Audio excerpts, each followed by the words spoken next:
Welcome to My Stable Relationship, an equestrian performance podcast where we will deep dive into the mindset and management challenges of ourselves and of our peers. Our discussions will allow you to learn from experts, encourage you to set audacious goals, overcome challenges, and develop actionable plans. Ready? Let's do this.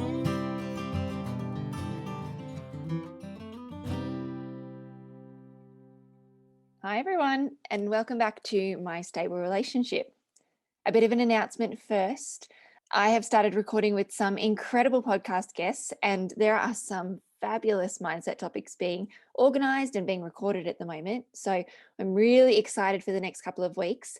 You are going to hear from some former competitive athletes, some equestrian coaches, and some other mindset coaches. And the topics that they are bringing and suggesting are just so good.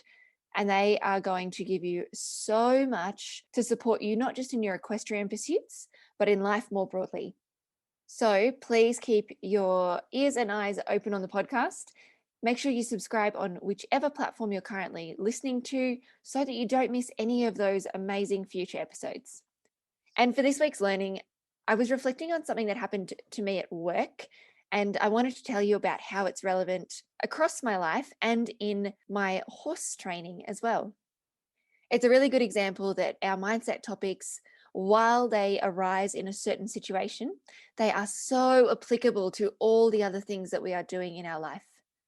What happened was that I currently work a corporate engineering role, and we had a report due in my team. And I was perhaps a bit unclear with how I wanted the report to be written. And I did not realize that until the team presented it back to me.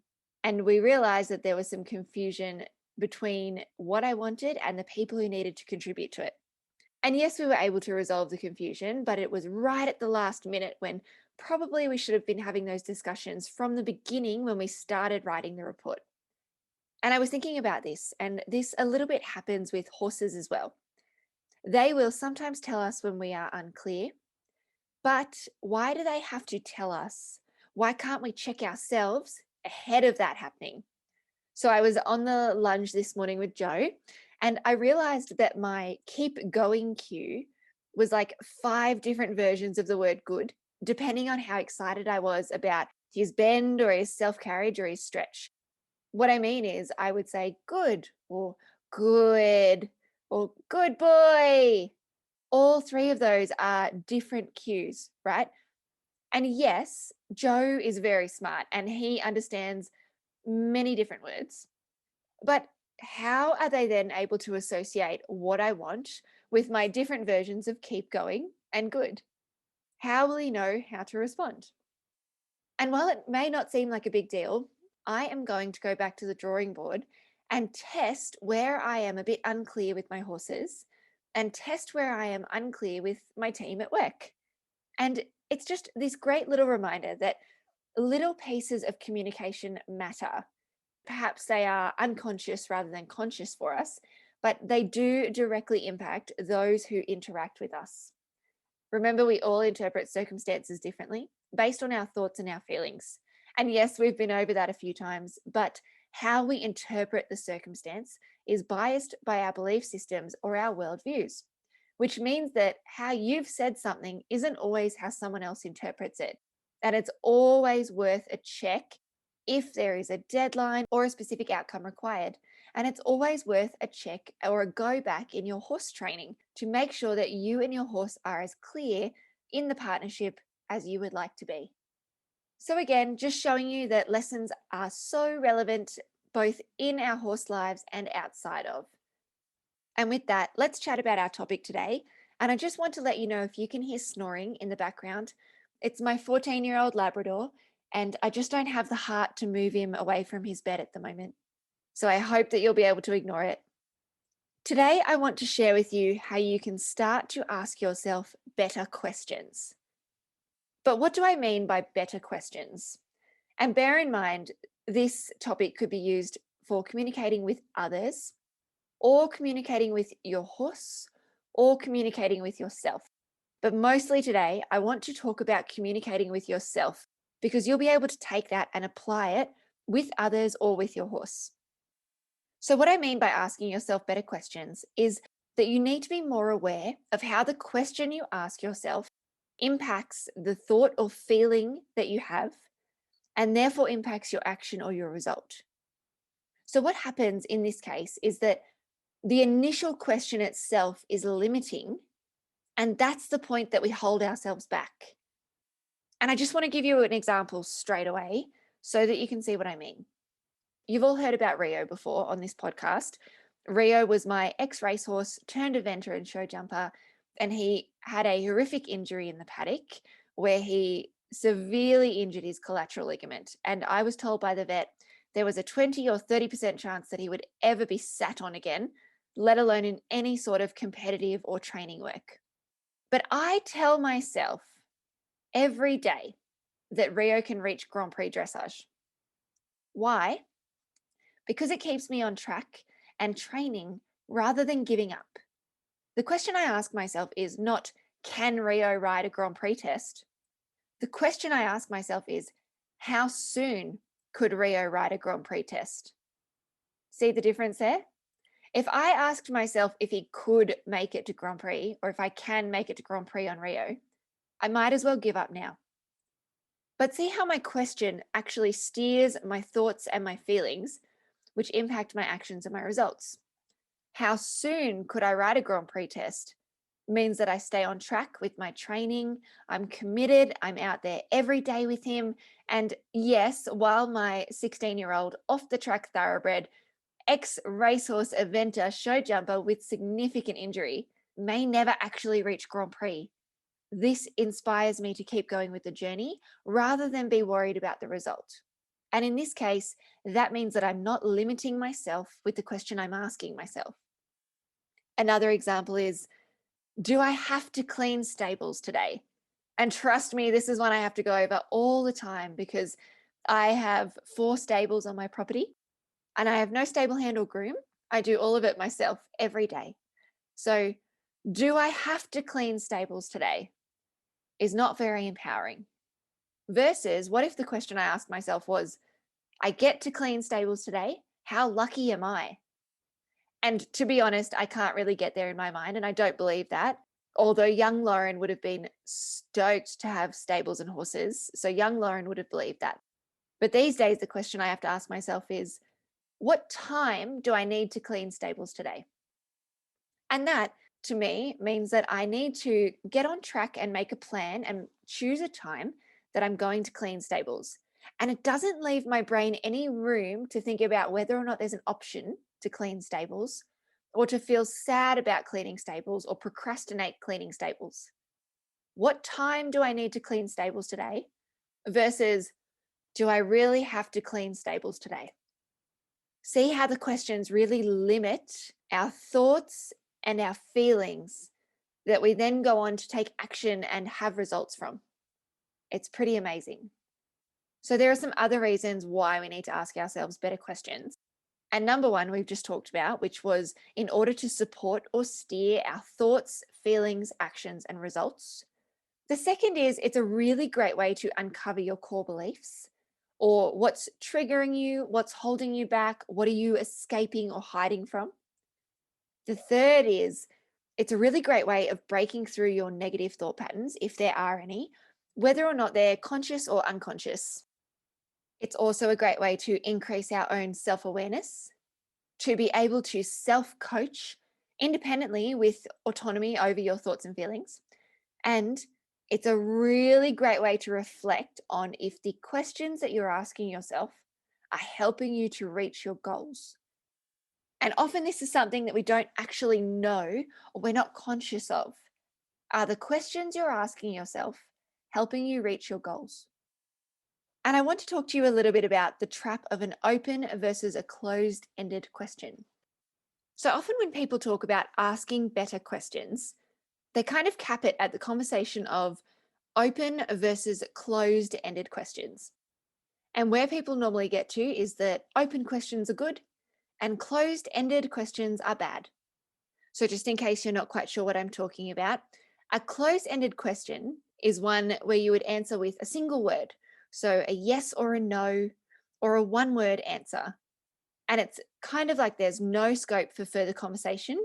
You've shut that down because it's a closed-ended question. So, do you want to go to the bar tonight? Yes or no is a closed-ended question. An open-ended question is one that provokes additional discussion or more conversation. So, could you please tell me what they are serving on the menu at the bar tonight? Or, could you please tell me why you don't want to go to the bar tonight? They will have to respond with more than a one-word answer, I nearly guarantee. The trap is that, like I said before, most people will take this at a really surface level. So they will say open is good because it promotes that conversation, and closed is bad because it shuts down that conversation. But I'd like to give it to you in a different perspective. Closed isn't necessarily bad, right? How do we make decisions if not for closed questions? It's such a great mechanism to ask yourself a question that is a closed-ended question in order to make a very concise, quick, one-worded decision. So it depends on how you use it. And I want to say that open-ended questions aren't necessarily good. And again, a different perspective, but my belief is that it depends on if your question is limiting you, like I said before. Open or close has nothing to do with it. Are you growing and allowing yourself space and freedom for exploration? Or is your question shutting you down? So here's a great example quickly of an open-ended question that isn't necessarily serving you. So what if I was to, let's say, be out at a show jumping competition and I freeze as I go towards a giant oxer and I shorten my reins. And shortening my reins happens to cause my horse to become out of balance and to knock a rail. So what if the question I ask myself is, why did I shorten my reins at the oxer? And this is not quite the type of open-ended question I want you to ask yourself, because it's not really allowing you space or freedom for exploration. It's shutting you down, and it sounds like you're blaming and shaming yourself. Why did I shorten my reins over the oxer? Versus, what made me choose to shorten my reins at the oxer? What did I feel before I shortened my reins at the oxer? How did I feel after I shortened my reins at the oxer? All these types of questions support me in evaluating and possibly transforming this into more of a deep and meaningful lesson, rather than beating myself up over a reaction and shutting myself down. And I hope you can see the difference there. So today I want to go through 5 types of questions that are really, really useful for your brain. And these 5 types are called decision making, exploration, evaluation, visualization, and self-determination. And I know this is going to be a lot, but we will summarize it at the end. And I hope that you could even just take away one of these categories to help you question yourself a bit better. So the first category of question is decision-making questions. So these are closed-ended questions that require you to choose one or the other, option A or option B. And it really means that you are strategically forcing yourself to make a decision and to not get distracted by other options. Now, really important here is that you do your research beforehand so that you're comparing apples with apples. Otherwise, your brain will significantly reject having to choose one or the other option without feeling like it knows all of the important details. So if you are trying to choose between 2 different instructors, they both do dressage lessons, they're both in the same area as you, they both got excellent reviews, but you don't know how much they cost, your brain is going to want to know how much those instructors cost to add that to the evidence in order to make a decision. So just make sure with these determination questions that you do your research beforehand. But let me give you some examples. Number 1, am I going to compete if it rains next weekend? Yes or no? Do I want to have carbonara pasta or meat lovers pizza for dinner? It's really specific, right? Carbonara pasta or meat lovers pizza. So I'm not wondering about the details. What type of pasta? What will my pizza have on it? And the other thing is, what would I like for dinner is a more open question and has more room for flexibility and creativity. But at some point, when you ask yourself an open-ended question like, what would I like for dinner? It actually expends more energy where you don't need to be expending energy. So I really want you to be saving your energy, very specific, and asking these determination questions, these closed-ended questions. Do I want carbonara pasta or meat lovers pizza for dinner? And how about this? I am going to try an endurance ride. Will I sign up for one in 2 months or in 4 months? And the question is not if I think I can ride an endurance ride or if I want to ride an endurance ride.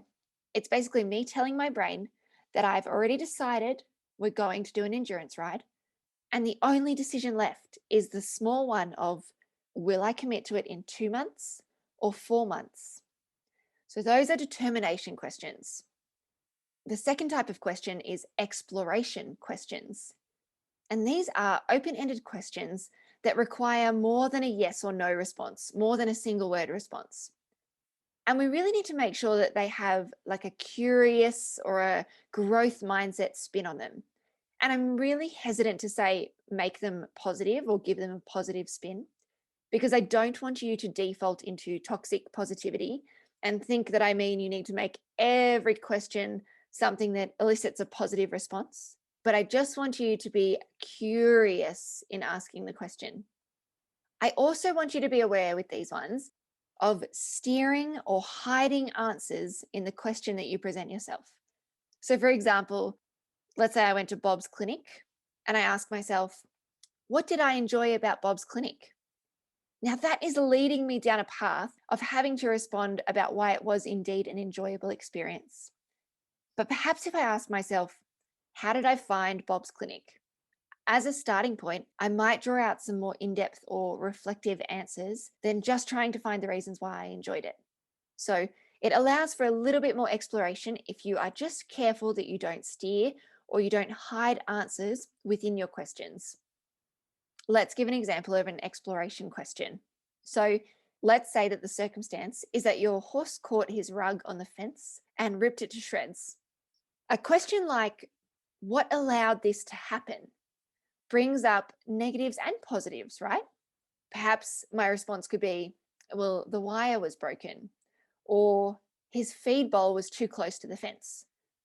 Perhaps we can twist it and think it's good that he was freed, and that's because he had a cotton or a natural fiber rug on, which ripped really easily. So it becomes more of an open-minded brainstorm about pros and cons rather than a reason to beat yourself up. So keep that curiosity, keep that growth mindset spin on it, and use those exploration questions. Other exploration questions could be things like, what went well? Or what could I do differently next time? The third category of questions that you can ask yourself are evaluation questions. And these are a little bit different to an exploration question because they are more focused towards an end goal. So they are questions that determine your readiness to do something or to commit to something. And the trap here is to not let yourself respond out of fear, but that's a whole nother podcast episode. As an example of an evaluation question, let's say that you've been based at a dressage barn for 10 years, but you would really like to start exploring another discipline. An evaluation question could be something like, do I really want to change? Or on a scale of 1 to 10, how ready am I to change? Or do I think that I can change? These are all evaluation questions. The fourth type of question is a visualization question. And these are questions that allow you to play out a script or think about what might happen for better or for worse. You really can assess your thoughts about how you might feel in all scenarios. And this for me is something I have to do all the time because I do what my partner might call pessimistic planning. I always like to know the worst case scenario, and then I work myself backwards from there. Some visualization questions are things like, how will my life change if I purchase a weanling? What barriers do I predict if I rescue a horse from the sale yards? How will I feel differently if I take 3 months off riding? How will I feel differently if I take 3 months off competing? I just want you to think across the whole spectrum, from worst case scenario to best case scenario. And this is where visualization is so important because often, once we know our worst case scenario, we can significantly reduce our anxiety and our worry and our stress because we can plan for it. And then the fifth type of question to ask yourself are self-determination questions. And these are a little tricky, but they are questions that give you your power back or provide more autonomy. They really make you the responsible party for a decision. And this is really critical because a lot of people look external to themselves for a decision. And we've talked about this before in our advice podcast. Now, two areas where you might trip up on these. Number one, don't taint yourself by asking others first. You need to try and find as many solutions yourself as you can first. And then number two, there are no right or wrong answers here. This is kind of like a brainstorming session for yourself. Some good basic self-determination questions are things like, what ideas can I come up with? What do I think about it? What do I think I should do? A really great time in my life that I use these types of self-determination questions is when I find myself a little bit too reliant on my healthcare professionals. So I don't know about you, but my vets, my farrier, my dentist, my body workers are all so busy. They are so professional, but they can't keep all of the options and all of the information about my horse in their mind all the time. They shouldn't have to, and they don't have the mental space or the capacity to broadly scope ideas all the time for my horses. And they're not thinking about my horses all the time either, like I might be. So, what I try and do is I try and help by already having asked myself self-determination questions like, what ideas can I come up with to make sure that my horse keeps that wound clean? Or what do I think about different options for my horse's hooves? Or what do I think that I should do to keep weight off my horse? And the thing is, we put a lot of pressure and a lot of responsibility on our healthcare providers. But what if we could use self-determination questioning and come up with some options ourselves? And just to be clear, this doesn't mean I'm saying don't consult your healthcare providers. It just means that we need to relieve some of the burden from them. And a beautiful way of doing that is with these self-determination questions. So that was a lot. If you're multitasking, come back to me for a second and we will just summarize what we've learned. So we really want to ask ourselves better questions. And it's not just about, is it a closed or is it an open-ended question? We kind of debunked that myth at the start. But there are these really cool 5 categories or 5 types of questions that we can ask ourselves to make sure that we're not limiting ourselves and that we really are aware of how the question we ask ourselves impacts the thought or feeling we respond with and impacts then our action and our result. And these 5 types were decision making, exploration, evaluation, visualization, and self-determination. Now, this is so important because we all know that communication skills will serve you throughout your life. But we don't realize it's not just about how you communicate with others or how you communicate with your horse, but it's also how you communicate with yourself. So your actionable takeaway today is to assess whether your current questions are serving you. And the best way to do this is to see if you can catch and reframe one question this week. The best way to catch yourself is in a time where you feel a bit hopeless or helpless or a bit stuck. This is the perfect moment to ask yourself a question that is instead one of our 5 types. So decision making, exploration, evaluation, visualization, or self-determination. The next step is that once you've asked that question, you need to allow your brain time to respond without beating yourself up for the answer. Easier said than done. I just want you to commit to responding with curiosity rather than with any sort of other emotion. And that's all for today's actionable takeaway. Just a bit of a catch, reframe, and a pause just to hear your response. And as a tip, if you have a bit of trouble coming up with a good question for yourself, what I want you to do is put yourself in the shoes of someone else and pretend that they're asking you the initial question and you are going to reframe it back to them. often we have a much easier time reframing back to our friend or our colleague or our child than we do to ourselves. So put yourself in someone else's shoes and then think about how you would respond to yourself. And I just want to end this episode by saying that the essential skill of inquiry involves picking the right type of question for a situation. So number one, this is kind of like what I was just saying. It's often easier to start with someone else, whether that's you putting yourself in someone else's shoes, or it's you practicing your good question asking or your better question asking on your partner or your friends or your children, work colleagues, barn colleagues, whoever. And if you need help to identify your questions and if you're limiting yourself, that is where a good coach comes in. Because your coach can be responsible for asking the better questions of you until you are trained yourself to identify it and to come up with these excellent questions. If you would like to take this work further, then it is time for you to go to my calendar and sign up for one of my new discovery calls. So these are an opportunity for us to have a meet and greet and discuss whether this type of coaching is right for you and if this type of coaching could help you in your equestrian pursuits or in life more broadly.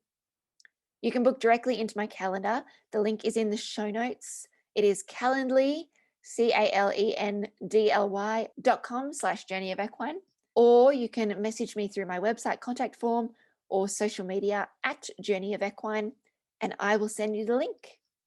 Now, we all know that our mindset impacts our horse training. Our horses pick up on our emotions and our feelings so easily. My goal with this podcast is to use this type of mindset and management work to help you more effectively rehabilitate or train your horse. We will balance your life inside and outside of the arena so that you can find your version of a stable relationship. And with that, I just want to say a big thank you for tuning in today. Please subscribe to the podcast on whichever platform you're listening on so that you don't miss any of our future episodes, particularly with our guests coming up. Please follow along on the socials at Journey of Equine. And if you have listened for a few episodes now, and if you have taken any value out of them, I would really appreciate you leaving a rating or a review on whichever platform you're listening on. And with that, I'd just like to say have a wonderful week, everyone, and I will speak to you soon. Thank you so much for listening. My goal is to help you more effectively train or rehabilitate your horse by focusing on your mindset and management, both inside and outside of the arena. If this sounds like something you'd like one-on-one help with, or if you'd like to follow along for more, come and join me on Instagram or Facebook at Journey of Equine. The links will be in the show notes. Have a great week, everyone.